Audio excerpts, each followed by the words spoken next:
喺珠海真係揾唔到有幾多個小區呢，佢嘅容積率係1.97啊，而且呢係純板樓戶朝南嘅，有85平方嘅3房2衛啦，同埋107平方嘅大3房2衛咧橫廳嘅。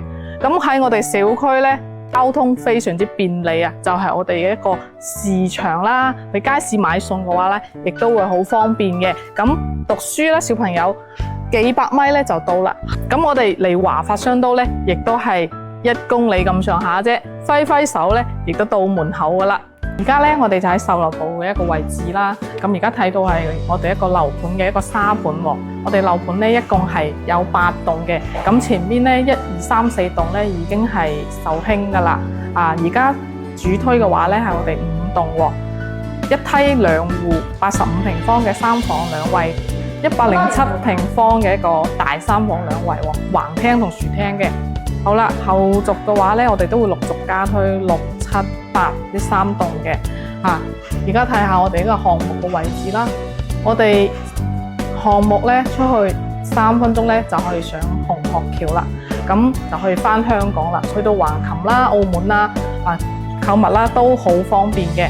而家嘅銷售情況，我哋5棟咧咁睇到嘅107已經係冇咩樓層揀啦。好啦，呢邊睇下我哋一個配套喎。其實我哋門口嘅配套5分鐘嘅話，基本上衣食住行嘅話咧都好方便啦。咁喺香港300萬你只可以買到納米樓啊，轉個身都難。但係咧喺珠海300萬可以攞低我哋呢套915尺嘅一個大平層，而且仲帶一個6米長嘅大陽台啊！前面5分鐘咧就係我哋嘅生活圈啦、學校啦，仲有大型嘅商場啦，都喺我哋附近。而且華發商都嘅話咧，仲有我哋嘅樓包喎，可以注意到啦。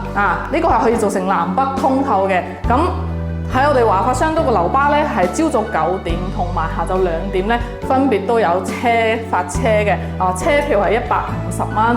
好，咁如果我哋呢度出發開車嘅話咧，3分鐘就可以上我哋嘅一個紅鶴大橋。咁樣咧，我哋去到過關嘅關口咧，亦都係只需要20分鐘嘅啫。